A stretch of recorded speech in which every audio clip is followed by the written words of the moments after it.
সদৌ অসম গৰীয়া মৰীয়া দেখি জাতীয় পৰিষদ ধনতোলা বৈতামাৰী আঞ্চলিক সমিতিৰ উদ্যোগত ধনতোলা মধ্য ইংৰাজী বিদ্যালয় প্ৰাংগণত অভিনন্দন অনুষ্ঠান।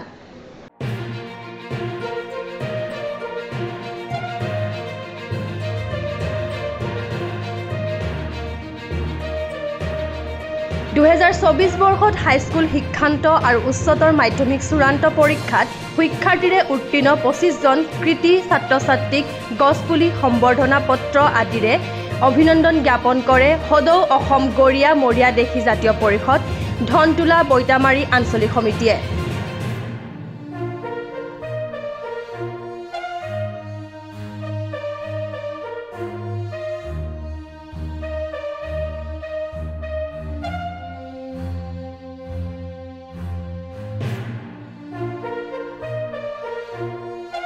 আজি আমাৰ সদৌ অসম গৰীয়া মৰীয়া দেখি জাতীয় পৰিষদ ধনতোলা বৈতামাৰী আঞ্চলিক সমিতিৰ উদ্যোগত যি উচ্চ আৰু উচ্চতৰ মাধ্যমিক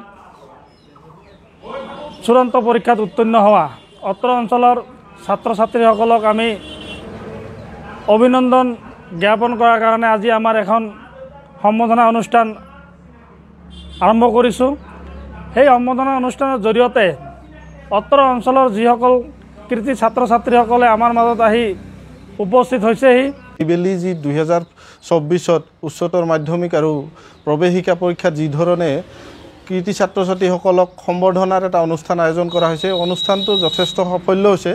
আচলতে ছাত্ৰ ছাত্ৰী বুলি ক'লে আচলতে ধৰক আমি এখন সম্বৰ্ধনা অনুষ্ঠান বা এটা অভিনন্দন অনুষ্ঠানৰ যোগেদি আমি ছাত্ৰ ছাত্ৰীসকলক বা আগন্তুক দিনৰ ছাত্ৰ ছাত্ৰীসকলক আগন্তুক দিনত উচ্চতৰ মাধ্যমিক পৰীক্ষাত অৱতীৰ্ণ হোৱা ছাত্ৰ ছাত্ৰীসকলৰ এটাই মেছেজ দিব বিচাৰিছোঁ। আচলতে এই ছাত্ৰ ছাত্ৰীসকলক এখন মানপত্ৰ এখন গামোচাৰে আমি সম্বৰ্ধনা জনাই এইটোও মেছেজ দিব বিচাৰিছোঁ যে পৰৱৰ্তী পৰ্যায়ত যাতে ইয়াতকৈ বেছি হওক।